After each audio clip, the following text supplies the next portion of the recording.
call it a drought and it's already biting, people are making some pretty serious moves. Yeah, there's a lot of big decisions out there. I've got one farmer who's actually locked the farm gate, sold all the stock, and he's out looking for a full-time job. I've got people coming the next couple of months that want to sort of look at budgets and whether it's going to be, you know, worthwhile for them to keep farming or not.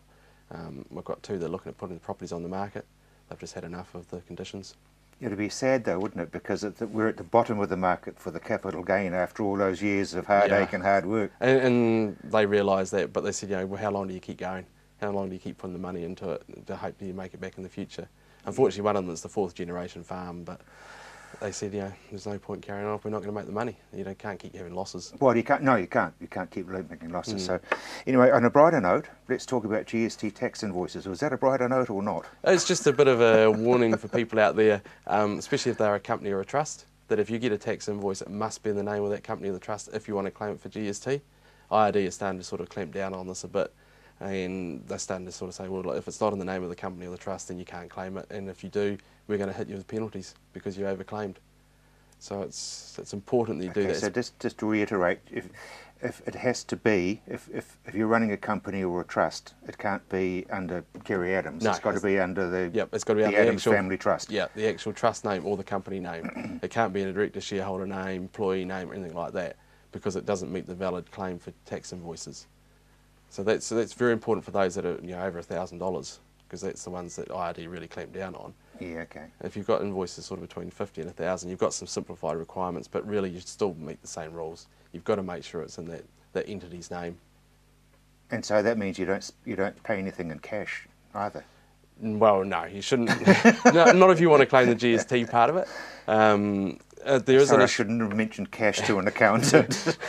Yeah, well, it's a bit of a grey area for a lot of business, but yeah, if you are buying anything, you've just got to make sure you get that invoice. And one of the big issues we're seeing out there now that IRD are looking at is if you go to somewhere and they give you a till tape or an FPOS receipt, people think, oh, that's valid for me to claim the GST because it's got the GST number on it.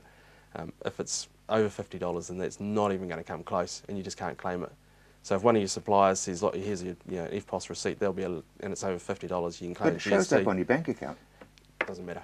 Okay. No, you've still got to have that actual invoice if it's over $50. Good thinking. Now, how are we getting on with the 90-day trials? There's a lot more of them out there now, and there's a few tips that we just want to share with people because people are starting to get in trouble, and the courts are actually coming out and giving more clarification. So one of the first things is to make sure that you actually seek professional advice before you start using the clause in your employment agreements. If they're not worded right, then they could be actually invalid. So the tip is to actually go and talk to your accountant or lawyer, get it drafted up. I guess. Yeah, get it drafted right, and then at least you've got that as your first protection.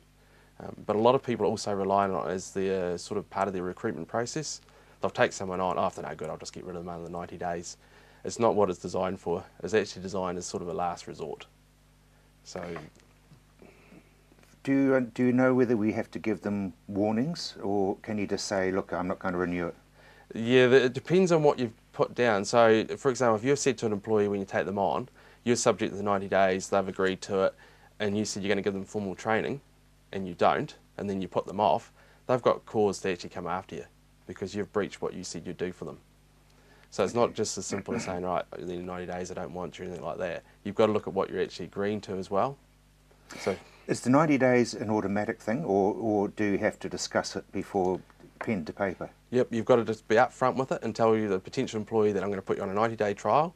They've got to actually agree to it, but before they agree to it, you've got to give them time to go away and talk to people and do their own research on it.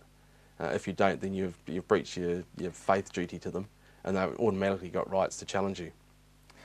Yeah, it's not because a lot of people will just say, "Hey, listen, it's 90 days," and that will get us through carving. Exactly. Yes, that's why it's sort of popping up. So if you are going to put them on it, you really need to give them sort of 7 to 10 days for them to go away and look at it before they start working on the farm. So you can't have someone come in today, put an offer in front of them and say, right, here it is, they've got a 90-day trial, and then for them to say, oh, well, I've got no choice, I've got to do it. You've got to give them an opportunity. Yeah, so it is actually a minefield. Yeah, it is. And one of the other tricks that we're seeing people do is actually look at promotions of staff. So they've changed them, say, from a farm worker to the farm manager, and they think by doing that, oh, we can put them on a 90-day trial. That doesn't work because they're still the same employee. Kerry, talk to your accountant and your lawyer.